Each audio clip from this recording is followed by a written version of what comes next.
ibintu ntitubibona uko biri ahubwo twe tubibona uko turi. Akarorero uzokumvirize umuntu ashonje ivyumviro vyiwe, uzokumvirize n'uhaze ivyumviro vyiwe.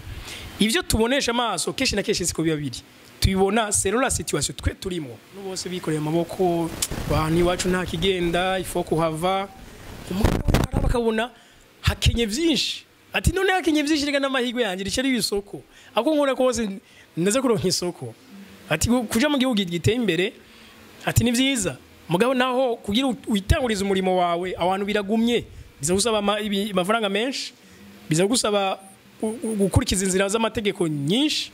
kuko nivyo bizorangira bikugize ugomba kuba. Ubutumwa bwiza ugomba bwumva, kandi abaho ubwoko bwinshi bw'ubutumwa bwiza. Hari ubutumwa bwiza bw'iyobokamana, hari ubutumwa bwiza bwo kubaka amagara meza, hari ubutumwa bwiza bw'iterambere n'ibindi. None ubwumviriza kangahe? Turabagomba kwiyubaka mugabo ni vyiza ko twigira no kubandi. Abandi sukubigana ariko no kubigirako, kuko iyo tumenye bo bukuntu bakoze hari vyago baguyemo twe tudashobora kuguwamo, kuko twabimenye tugomba guca tubisimba tukaje kuzindi etape. Ndabifashwa n'Imana ariko nije ndabirondera. Imana yaza donc iyo ubwonko bwawe burakora yaburinze, ni ntiwabaye umudurumu, ntiwabagize iki, inguvu urazifise, imwe muri kurahema nta bugwayi burimo. None ikindi kiza gusigara ni iki? Nuko ukoresha ivyo nk'umutahe. Bajya bose badusumbya ibintu runaka, ubutunzi cange ivyo bakora, nta kindi kintu badusumbya kirenze natwe dufise. Bakoresheje uwo mutahe natwe dufise.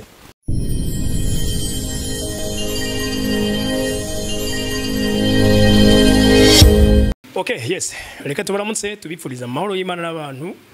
maze yongereka amagara meza n'amafaranga. Ndabaye ikaze cyane kuri Agaciro Media, ni omdishanyuma muri bamutubonye muri bashasha. Reka tubaye ikaze cyane kuri Agaciro Media,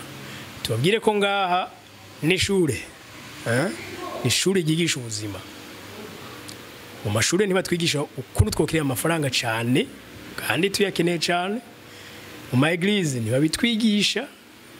muhira ntiba bitwigisha ko urumva ivyo bibanza byose bihuriwamo n'abantu, twese niho duhurira mugabo tuza usanga turakeneye kuntu turonka ubumenyi butwerekeza ku iterambere. Bagenzi, ngize iminsi ndiko ndasoma igitabo citwa You Were Born Rich, Wavutse Utunze. Ariko urana ko no munsi uko biba bimeze, so ni igitabo nakuyemo tuwe mu experience ndonka n'uturoro twinshi. Ivyo nivyo nifuje no munsi kuza kubasangiza. Ni igitabo canditswe n'umunyakanada yitwa Bobo Proctor. We yagize ubushakashatsi bw'umwanya muremure, kandi nawe no munsi ari mu rutonde rw'abagwiza tunga. Nibaza ko turavye abagwiza tunga mu gihugu ca Canada ari mu bimbere, nawe uraba kuwe uyisi ari mu bimbere. Ariko yagize analize cyane atarandika n'ico gitabo, nawe ntashari bwashoboke. Mugabo yagiye yegeranya ubumenyi buke aza kubona igituma abantu baba bakene, aza no kubona igituma abantu bamwe batera imbere abandi bikanga. Voilà, nivyo no munsi cyatse rero ndabasangize. Ariko reka ndabasabe mugire subscribe kuri YouTube ya Agaciro Media,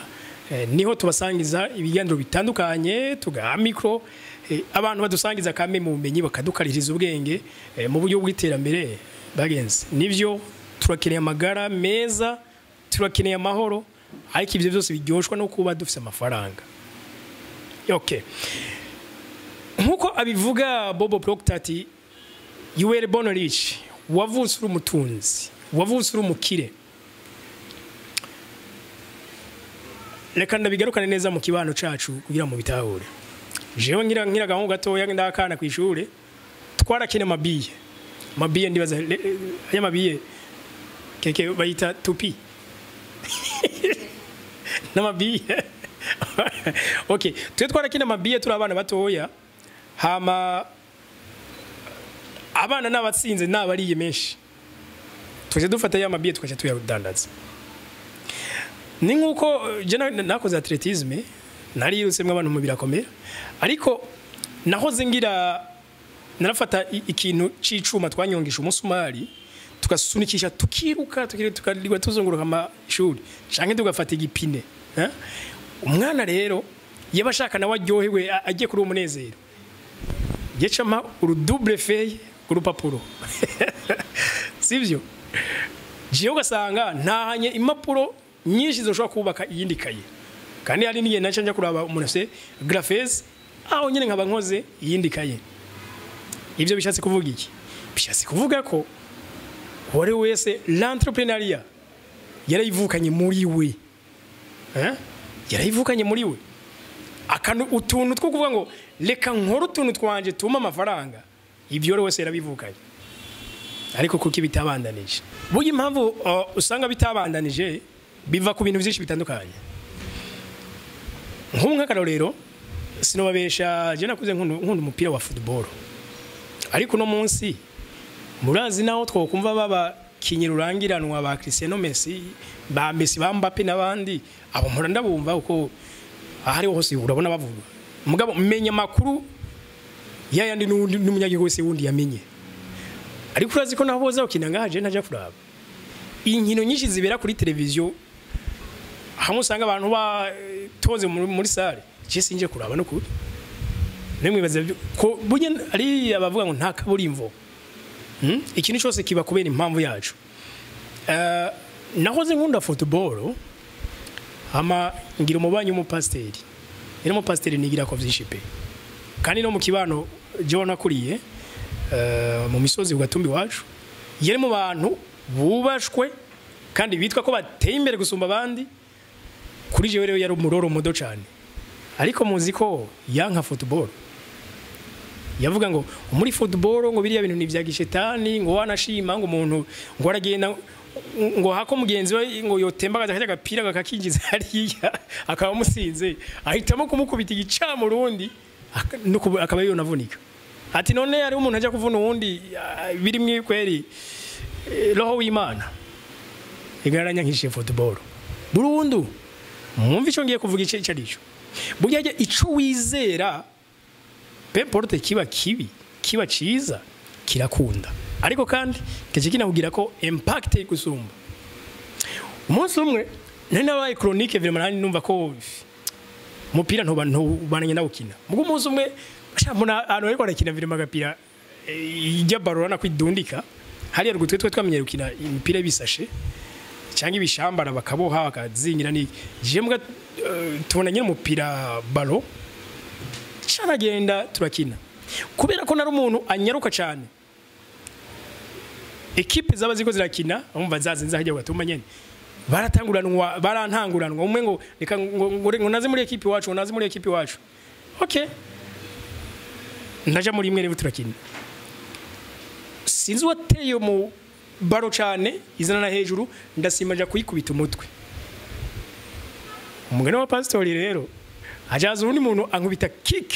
nkiri mu kirere uraza gutemba kwanje kwabaye ko ariko natanguje urutugu ntihatanguye umutwe ntihatanguye urubavu ntihatanguye amaboko ntihatanguye iki hatanguye urutugu hasi uyubafu icabaye niki ko kwaciye gucomoka bagenzi nibwo ubabare nshobora kuba ngira narigeze ngira mu buzima usumba ubundi ubabare bwose kuko ico gihe tugiye kwa muganga twacha tugenda gutya ndaguteruye gutya nukwitambukira kuko kwaciye kuvyimba ngaho hose na poitrine yose iravyimba ukuboko kose kuravyimba amaraso arahagarara ico kwa muganga bangire nta kindi barampenda hene ngo dufashe ngaha ngo umva gute ngo ureke yumva gute baca barashikura gusubirayo mwabantu icuya nabize shubabare ni iki cyari cishi cyane kweri cyo gena ntangura kwibaza ati uretse ko n'inyigeje pastori nari nemera ntaza ukina kandi yarabimbujije yaranabintahuje nkabitahura kuba nabirenze ko ngiki giciye kiba kubera iki naravyizeye ariko kurundi rwanda cyane ngo gubiyaro mu buryo bw'inyungu ati none hajya burya inyungu nayikuronka yari yiye cewe ndumva neza ko nazoza kuba umufootballere akomeye ngo bintunge bimbesheho tiwe none ko ubabare bwose buje biri mahanda ziziki ariko ngiye kuvuga ikirere burya ivyo twizera nivyo bigenda bikatugira bari yaturi kuba Bobo Proctor yaranditse kino gitabo kavuga ngo twavutse turabakire mugabe ikibano nico cagiye kitwica mu kibano bagiye batubwira ngo wori umwana wo kwande ngo wori washaka kugeranye nabo kwanaka ivyo deke uvyumva wo vyemera utovyemera hagiye biza kurangira bigize efe ku buzima bwawe cyangwa ku vyumviro vyawe ivyo donc ukunda kumva mu kibano cawe inshuro nyinshi vyanke bikunda ivyo bintu bizo rangira utanguye kuja mu nzira yavyo nk'ubu ngakaro dufate nimba ngakaro ukunda kumva eka mu mbabare ndakivuga kino kintu ngakaro nimba ukunda kumva inkuru zijanye n'ivya sex abavuga ibijanye n'ivyo guhuza imibiri uruko muhuye muri mu karigana cyanye muteramye mugakunda kuyaga izo nkuru bizorangira ivyo bintu bigiyemo ni wumva abantu baguma bavuga ibijanye nuko sha ubuzima nta kigenda urabona ngaha era ibintu donc ntagenda bizorangira nawe utangiye kubona ko atakigenda nyene ariko niwe bakumwe n'intare ziguma zivuga ngo kushanga je nabonye akadini nokora gasaba ibihumbi 100 gisaba amafaranga miliyoni gasaba angahe none uzokumva abantu baguma bavuga amafaranga baguma bavuga imigambi bakoze yagize reisite wibaza ko yuko uzoco nago ubosha amaboko gutya cyangwa uyikore ngo nta kundi cyangwa ivyo bya nta kundi nibizogaruka kubera ko ukikujwe n'abantu bavuga imigambi ariko rimwe na rimwe ndiko ndababwiza ukuri donc il faut que ushwazisa neza ugira amahitamo meza ajanye n'umuntu n'abantu bafise orientation nkiriya nawe ushaka kubamo nk'ubu nk'akarorero urabona umushoferi nibaza ko majorité abantu benshi bazagusanga bazananye n'abashoferi kubera iki ni orientation yiwe no kuvuga naho yo batanyonga imodoka yiwe aho ati agubwira ko igihe yatsita azoja gura imodoka yiwe sivyo voilà ni waba kumwe n'abantu donc bavuga ibintu atawo bihuriye na wewe bizorangira utanguye gutakaza umurongo deste yawe itepe ariko umuntu ikimugize nico kirangira abaye nk'ubu twe dukorera ngaha muri réseaux sociaux mu buryo bwa kinyamuga cyangwa ibyitangaza makuru nizo kuba nzinanyi na bamwe mu babikora kandi babikora giprofessionnel apana babandi baba bikora kutariho no suko nibindi ko navuga ni rondera makuru wegeranya akubaka ari mu pastor akomeye ngahe Burundi sino mukuru namuvuga kuko ndazi buca mumenya ariko namubwiye umunsi umikino ati bigenda gutega mu wa pastor kugira ngo muhame mwegeranya abantu buri munsi ko mubishaka canke uko mwateguye calendrier y'amasaha y'imisi n'amasaha muhuriye kuri eglise abantu bavyubahe bame baza mugabo inzara tujuri gahora muri bo none ko mbona umengo barakumvira koko baramutse bashonje dufate nk'ubu ari umukristo yatonze kwezi kwa mbere yarashonje arabandanye gushika ku mezi 5 agishonje birashika ku mwaka agishonje imyaka 5 10 arashara mu rusengero koko nta kosa ry'umurongozi ririmo kweli donc yambwiye tu urambwiye cyumviro gikomeye hama nahoze nibaza yo ni none koko nyine bigenda gute so twibutse ko tukira abana ibintu byose twumva ko bikunda kandi twabigire twace twona nyine birakunze uyu munsi twiyumvira ko bidakunda kandi twace tureka no kubiniganira je umunsi ngira ikibazo dufate nakinye amafaranga umuntu agacambira ugenda ufuka musenge hakumbwiye ati nyabu nake imitwe ishobora kuja kuyarondera ndabifashwa n'Imana ariko nije ndabirondera Imana yaza donc yo ubwonko bwawe burakora yaburinze ni ntiwabaye umudurumu ntiwabagize iki inguvu razifise imwe muri kurahema nta bugwayi burimo none ikindi kiza gusigara ni iki nuko ukoresha ivyo nk'umutahe bajya bose badusumbya ibintu runaka ubutunzi cange ivyo bakora nta kindi kintu badusumbya kirenze natwe dufise bakoresheje uwo mutahe natwe dufise uyu munsi sinzi ko murabona abantu benshi bateye imbere ku isi ntabwo ari babandi bava mu muryango ikomeye oya benshi bazi mugwiza tunga yabaye rurangiranwa ku isi Kankama Samusa umwami wo muri Mali yari empire ya Mali ntabwo yavutse mu muryango w'ibitangaza nimba naho yavutse mu muryango w'ibitangaza kuki abana biuno munsi tutakaye ko turabumva nigaragaza ko kuvukira mu miryango ikize bigasigura yuko ubuzima nawe buzosha bukira ahubwo kuba uhajije vyinshi ni ukoresha inguvu ugira uzoshike n'ubundi kuri vyinshi urya afise vyinshi avuka donc adaharanira vyinshi kuko anabifise bigatuma sinzi ko murumva hari abahinga bagiye bavuga ngo ubuzima bugumye buri mu bworoshe kandi ubworoshe nabwo buce buri mu bugumye so abagwiza tunga hafi ya bose wewe ubuzinga mu Burundi no kuri saba kuri mu bintu vyiza kurota rero ni kubuntu bagenzi ntukarote gato rota kinini gishoboka kandi ivyo birakunda kuba wo buvuka ahantu ngira ngo nugira ubone ikaburimbo byari kibazo umunsi ushobora no kuba warishikiriye ntibivuze yuko aba barivukiye kudashaka gukora ukabarenga kandi washaka nuri kwiganwa nabo uri kurayiganwa na wewe weje wahise uyu munsi ikikugaragariza ko wateye imbere ntabwo ari uko ubona wasumbye bagenzawe ko muri bahora kuruta no nuko we wasumbye uko wahoze uri turi ahantu abantu benshi bakunda kubwira ngo hari ama opportunity muri Afrika hari ama opportunity namye numviriza umugwiza tunga bita Mayoni ni Jacques Ma ku basanzwe bakurikirana ama social media cyangwa ibitabo cyangwa bivuga kuri motivation cyane umushinwa nyene ari baba yitwa Mayoni cyangwa Jacques Ma niwe kavuga ngo yazungurutse mu bihugu bishika 13 muri Afrika uyasanze abantu bose bikoreye amaboko bani wacu nta kigenda ifo kuhava bakabona hakenye byinshi ati none hakenye byinshi rega n'amahirwe yanjye ricari bisoko ako nkora kose ndaza kuronka isoko ati kuja mu gihugu giteye imbere ati ni byiza mugabo naho kugira uitanguriza umurimo wawe abantu biragumye biza gusaba amafaranga menshi biza gusaba gukurikiza inzira z'amategeko nyinshi ati rero burya reka ndababwire rino jambo Mayoni yavuze kandi numvise ko rikomeye cyane cyangwa Jacques Ma ngo burya ibintu ntitubibona uko biri ahubwo tubibona uko twe turi ibintu ntitubibona uko biri ahubwo twe tubibona uko turi akarorero uzokumvirize umuntu ashonje ivyumviro vyiwe uzokumvirize n'uhaze ivyumviro vyiwe ivyo tubonesha amaso keshi na keshi siko biba biri tubibona c'est la situation twe turimo nimba shonje no kurinza kubona ko ibinki kuje byose nta kigenda nta kintu mugabo udafite inzara cange uri bien organisé mu mutwe narabaza kuguma bona karya kantu bashobora karya kantu bujya ko muha amafaranga wogira nakajya nakajya bora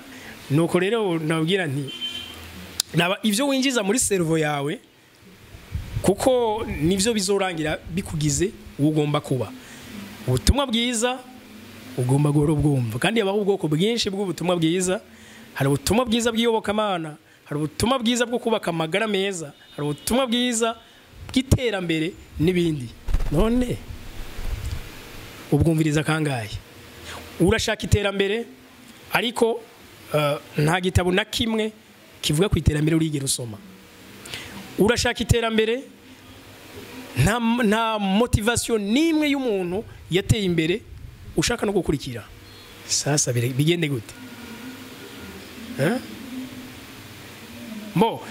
turabagomba kwiyubaka mugabo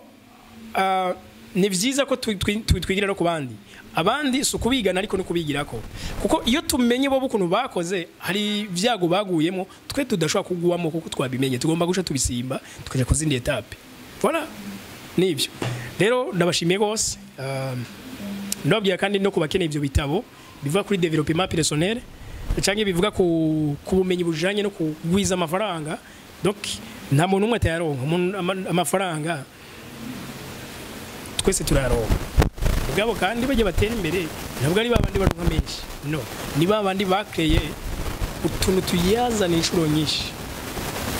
sinzi ko babitahura uyu munsi urashobora kubona umuntu ahembwa dushaka dufate miliyoni 5 dushaka dufate menshi miliyoni 5 ariko nyuma y'imyaka 5 uhembwa 5 uno munsi akaba ari we azoba iyo nakoresha wa wundi akazara muhemba nawe ati za 5 miliyoni waho ukorera enda ziguhemba none ni umva ni mindset n'ubumenyi bugomba gutwekeza ku mafaranga dukenye kandi turabukeneye ubwo rero nta handi Twebwe Agaciro Media twarayishizeho kugira ngo idufashe idusangize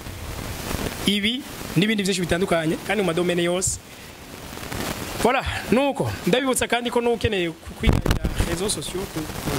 kurondera kwivyaza ko amafaranga birakunda turahari turakunze kwigisha abantu bijanye cyane n'urubuga rwa YouTube izindi mbuga ntimuzitubaze twe turaba expert muri YouTube. Nuko rero turabashimiye bose muge abone cyangwa s'abone cyangwa subscribe kugira ngo tumujyango munini naho utaha mwari kumwe na Omdishanjima. Salute.